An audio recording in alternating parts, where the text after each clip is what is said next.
Bonjour à toutes et à tous. Aujourd'hui, nouveau concept. À la découverte 2. Donc là, ce sera sans texte. Si vous voulez, à la découverte 2, ça va être la découverte de n'importe quel sujet, ou alors d'un film, d'un livre, etc. Ça peut être n'importe quoi, tout ce qui m'a marqué ou que j'ai aimé dans la culture en général. Donc aujourd'hui, on va parler de chute libre.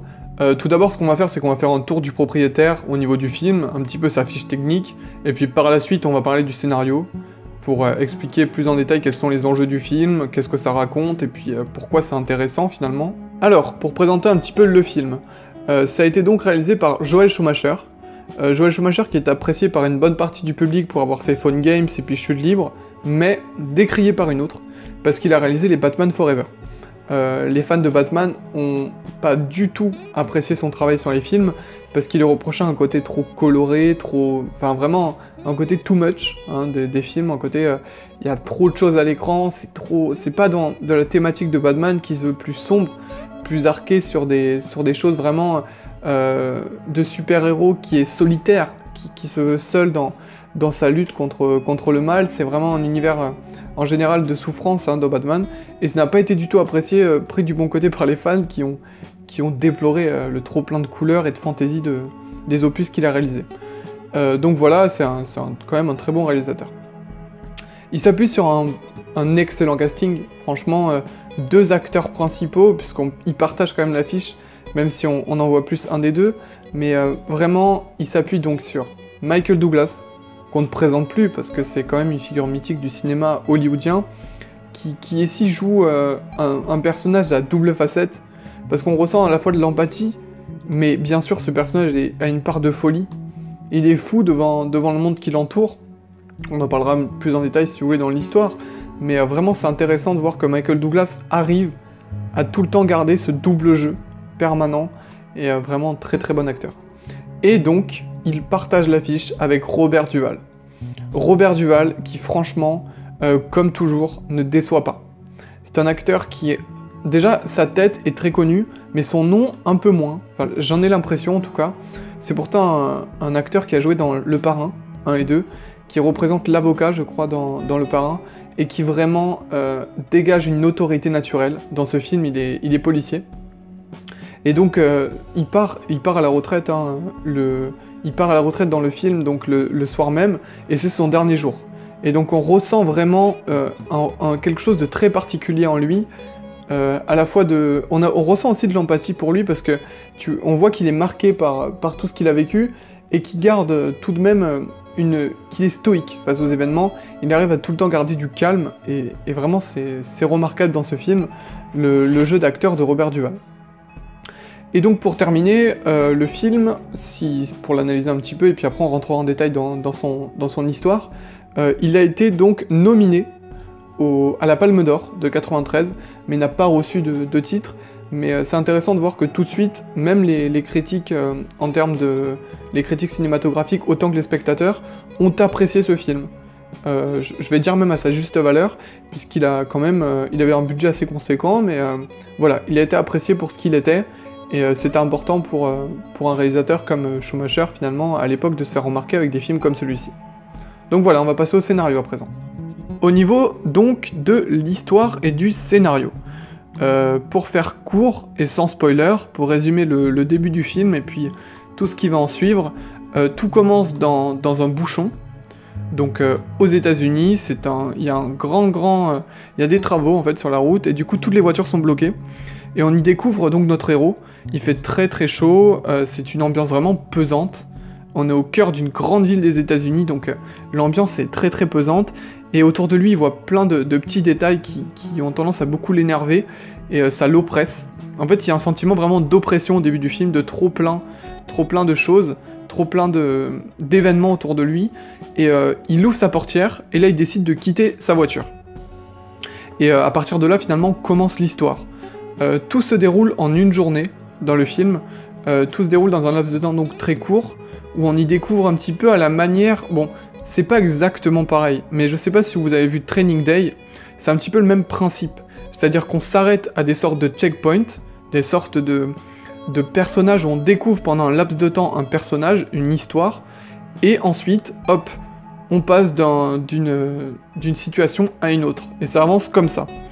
Et en parallèle, donc, le héros quitte, et il quitte sa voiture, et puis il va dans la ville, et là il appelle donc sa femme, pour lui dire qu'il rentre à la maison. Et là je vais pas vous spoiler, puisque je veux pas non plus vous cacher la surprise de voir quels vont être les enjeux du scénario, quels vont être les enjeux de l'histoire, mais je peux vous donner quelques éléments qui m'ont quand même marqué dans le film, qui m'ont vraiment interloqué, et où je me suis dit quand même il y a une vraie critique de la société américaine.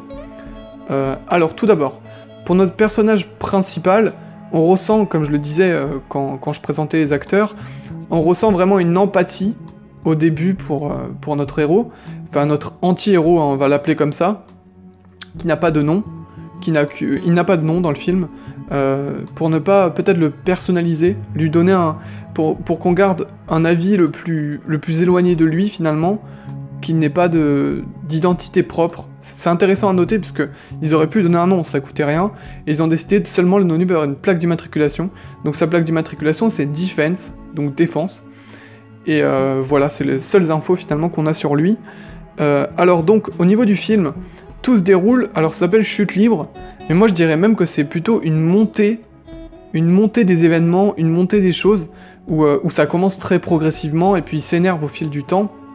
On peut le dire, hein, de toute façon, l'acteur pète littéralement un câble, enfin l'acteur, en tout cas le personnage pète littéralement un câble, donc il se trouve en plein milieu de cette grande ville des États-Unis et il s'énerve en fait de ce qui se passe autour de lui. C'est vraiment une critique de l'Amérique en général ce film, parce que ça montre un petit peu donc toutes les tranches de la population et toutes les origines des personnes.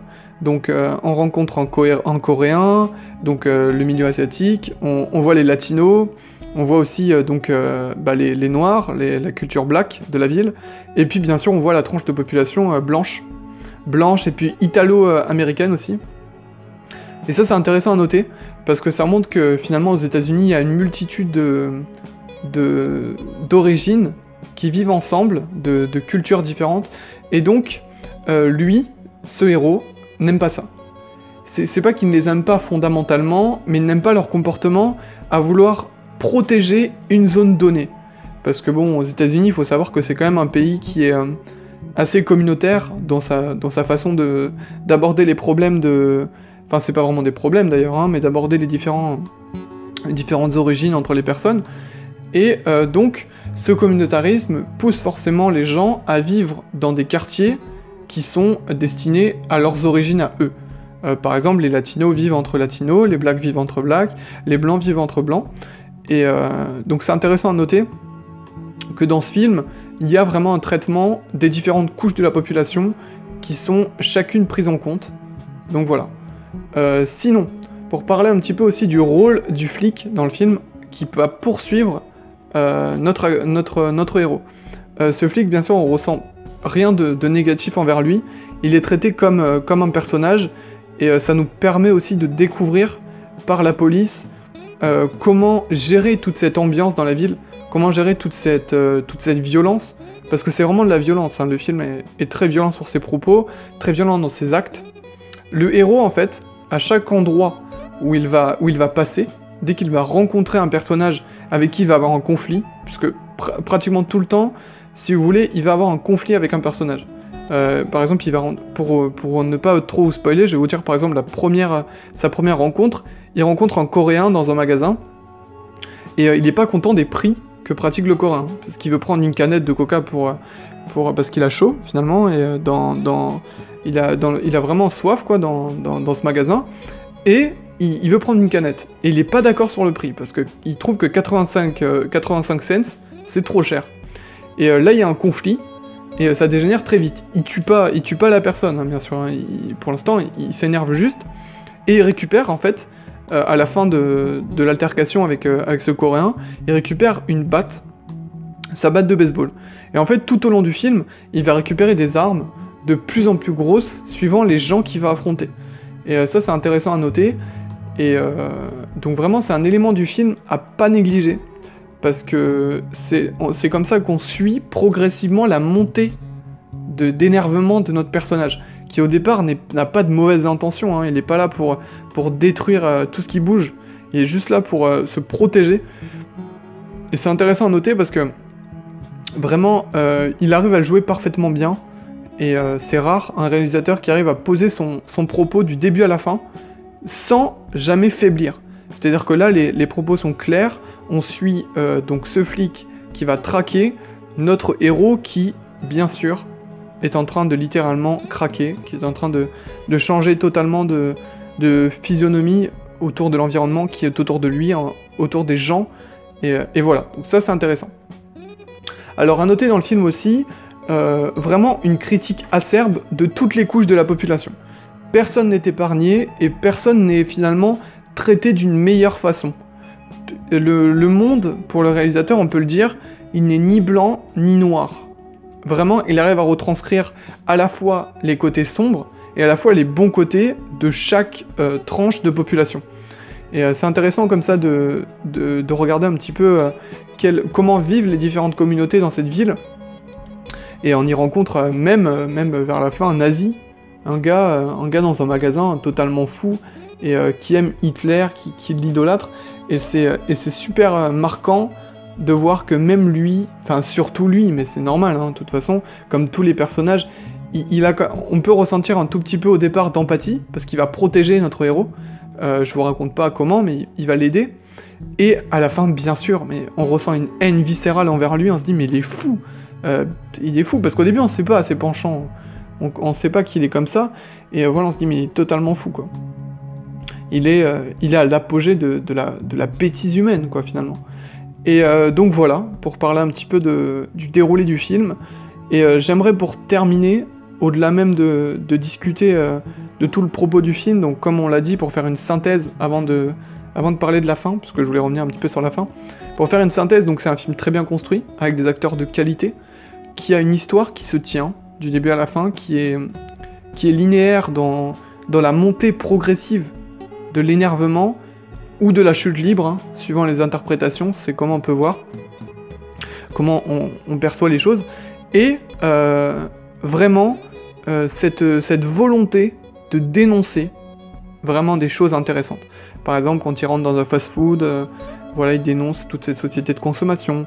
Quand il rentre dans tel ou tel endroit, ou quand il fréquente tel ou tel milieu, même on est confronté à la pauvreté, ou en DSDF, même eux, ils ont le droit à leur critique.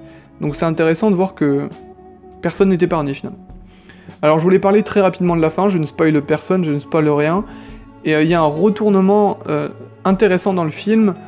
C'est pas vraiment un retournement à proprement parler, c'est pas un twist, c'est pas un truc qui change toute votre vision, mais finalement à la fin, on s'intéresse plus en détail au personnage. Pourquoi, comment il en est arrivé là? Et c'est là qu'on se rend compte que, voilà, notre personnage, il a quand même aidé son pays, il a quand même participé au développement de son pays, et voilà comment il est remercié finalement. Quel est le traitement, même des gens aux États-Unis, étant de la population moyenne, ou ayant aidé de près ou de loin les gouvernements, etc., comment ils sont traités, quelle est la... Voilà, c'est une bonne dénonciation par le réalisateur, et puis de toute cette ambiance-là aux États-Unis qui règne de violence. Voilà. Et donc le plan final, enfin pas le plan final, mais la confrontation est très très intéressante. Voilà, parce que ça nous libère le propos qu'on attendait finalement jusqu'à la fin du film. On s'en doutait, hein, de tout ça, mais c'est intéressant de noter tout ce qu'on peut ressentir pour le personnage tout au long du film, et puis quel est le propos à en tirer, quelle est la morale à garder de ce film. Donc voilà, c'était mon analyse de... C'était pas vraiment une analyse, mais voilà, c'était une découverte un petit peu de chute libre, pour vous dire ce que j'en ai pensé, et puis qu'est-ce que je retire finalement de ce film. Donc je vous le conseille, bien sûr, parce que c'est un très bon film, qui a de bonnes qualités, et puis qui vous apprendra un petit peu comment on peut monter une escalade de la violence, comment ça peut aller très vite. Donc voilà.